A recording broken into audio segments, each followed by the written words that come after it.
Okay, so the question is, what is the sort of visual description of a corporate VC that like I would trust, right? You need a managing director, someone that has a track record, that has done investments in VC before.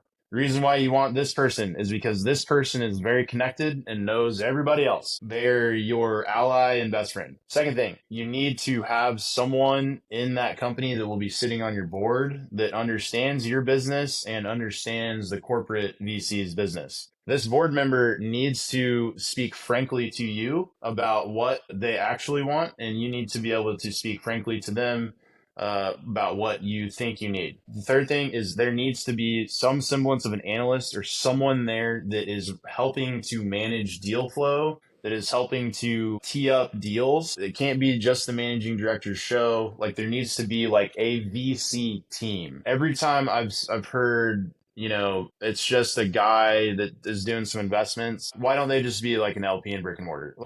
If you're not going to do real due diligence, what's the point? And it's not, it's not just brick and mortar. Like there's Fundamental, there's KP Ready, there's like a cornucopia of options in 2025. If you're going to go VC, do the right VC.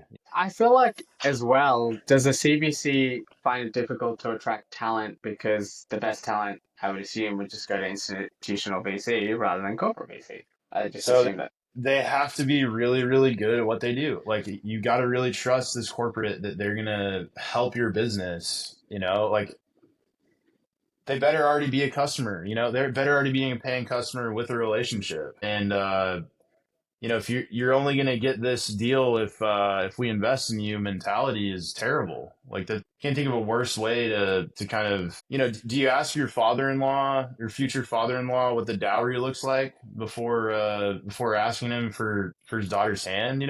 Like what are they doing? Remember who you are as a human first. Well, Bhragan, your question on like the talent side, there is a little bit of a bias towards and against institutional VCs and corporate venture capital. But I think it does come down to, like Clifton, what you mentioned, the managing director, the team around that, how they actually set up the fund is really important. So Yes. institutional VCs, such as brick and mortar, the employees at the fund have carry, right? So our incentives are aligned with maximizing financial returns of our fund and the success of our portfolio companies. Because if those companies do well, our fund does well, we individually get to take a part of the profits that we make as a fund. A lot of CVCs that have been set up in, I don't want to say like the wrong way, but in a different way, right? They don't have carry. Some of the better ones, like they will kind of have a trade-off between comp and carries. A lot of They might get like deal flow bonus or something, which is I think typical. Here's the thing about carry is it's in a fund, so the fund itself is sort of like a corporate. It's been risk mitigated because there's all this other stuff in it, right? And so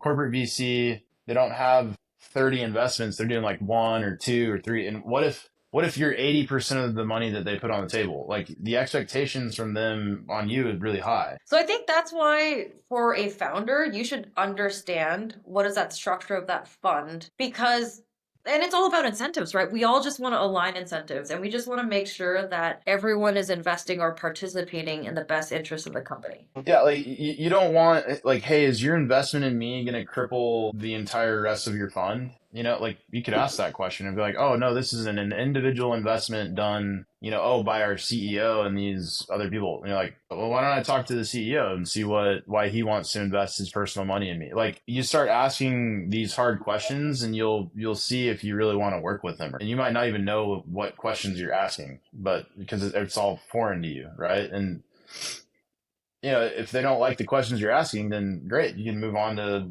someone else. There's always another investor. Like you don't have to be beholden to the first guy you meet in Silicon Valley.